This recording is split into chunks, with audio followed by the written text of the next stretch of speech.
فرمایا مجھے 5 ایسی چیزیں دی گئیں جو میرے سے علاوہ کسی اور کو نہیں دی گئی۔ پہلی چیز، جب حضور کسی سے جہاد کے لیے نکلتے، مقابلے کے لیے نکلتے، تو 1 مہینے کی مسافت پہ ہوتے تو دشمن پہ رعب پیدا ہو جاتا، تو یہ حضور کو شان دی گئی ہے۔ دوسری چیز، میرے لیے پوری روئے زمین مسجد بنائی گئی ہے اور پاک کرنے والی بنائی گئی ہے۔ یہ کسی نبی کی شان نہیں تھی، معبد میں جانا پڑتا ہے عبادت کے لیے، لیکن حضور نے اس صحن کائنات میں قدم رکھا، دھرتی پاک کر دی گئی۔ اب جہاں بھی کھڑے ہو کے نماز پڑھ لو، پوری زمین ہمارے لیے مسجد بنا دی گئی۔ تیسری چیز، اس امت کے لیے یہ خصوصیت ہے کہ مال غنیمت اس امت کے لیے حلال کیا گیا۔ اور چوتھی چیز، مجھے شفاعت کا حق دیا گیا۔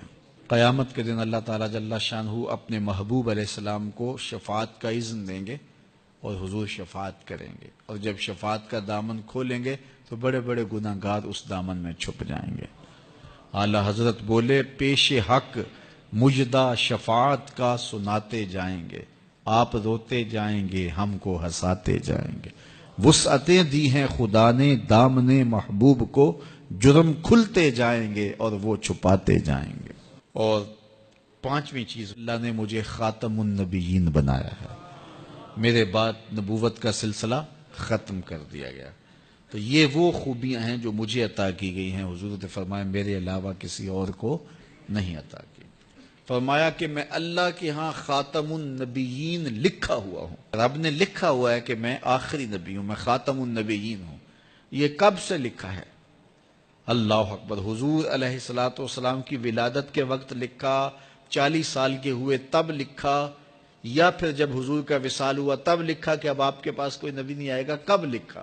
جب آدم علیہ الصلوۃ والسلام کا خمیر تیار کیا جا رہا تھا، ان کے لیے مٹی گوندی جا رہی تھی، میں اس وقت سے پہلے بھی خاتم النبیین لکھا ہوا۔ فرمایا میں پہلی باتیں تم کو سناؤں، دعوت ابراہیم، میں ابراہیم کی دعا ہوں اور حضرت عیسیٰ کی بشارت ہوں۔ انجیل برنباس کے اندر ہے کہ جب حضرت عیسیٰ نے کہا کہ لوگوں میرے بعد جو آنے والا ہے اس کا نام احمد ہوگا، تو بشارت دے رہے ہیں کھڑے ہو کے، تو ایک حواری نے کہا، 12 حواری تھے آپ کے، ایک حواری نے کہا جس کے قصیدے آپ بھی پڑھ رہے ہیں کیا وہ آپ سے بھی افضل ہوگا؟ تو سنو حضرت عیسیٰ نے کیا جواب دیا، تمہیں ٹھنڈ پڑ جائے گی۔ حضرت عیسیٰ علیہ السلام نے کہا افضل ہونے کی بات پوچھتے ہو، وہ تو اتنی عظمتوں کا حامل ہے، اگر اس کے نالین کے تسمے کھولنے کی سعادت ابن مریم کو مل جائے تو یہ بھی مقدر کی بات ہے، وہ اتنی فضیلتوں کا حامل ہے۔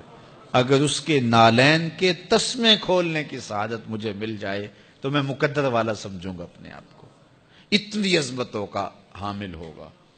اللہ اکبر، کہا میں وہ ہوں، حضور بیان فرما رہے ہیں۔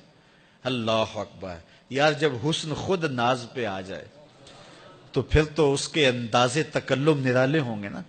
تو کہا میں ابراہیم کی دعا ہوں، میں عیسیٰ کی بشارت ہوں۔ اگلی بات حضور نے کیا ارشاد فرمائی، جب میری ماں نے مجھے جنم دیا تھا تو میری ماں نے ایک خواب دیکھا تھا، فرمایا میں اس خواب کی تعبیر ہوں، اور فرمایا اللہ کے ہاں میں اس وقت بھی خاتم النبیین لکھا ہوا تھا جب حضرت آدم کا خمیر ابھی تیار ہو رہا تھا۔ تو سب سے پہلے حضور ہیں، آئے سب سے آخر میں ہیں، یعنی حضور تخلیق میں اول ہیں، ظہور میں آخر ہیں۔ اور میاں صاحب بولے نور محمد اس ویلے دا آدم اجے نہ ہویا، نور محمد اس ویلے دا آدم اجے نہ ہویا، اول آخر دوویں پاسے اوہ مل کھلویا، اول آخر دوویں پاسے اوہ مل کھلویا۔ اور اقبال کہتا ہے نگاہ عشق و مستی میں وہی اول وہی آخر، وہی قرآن وہی فرقان وہی یاسین وہی طٰہٰ، تو اول بھی وہ ہیں آخر بھی، تو اصل وجود آمدی از نخست، اول آخر دوویں پاسے اوہ مل کھلویا۔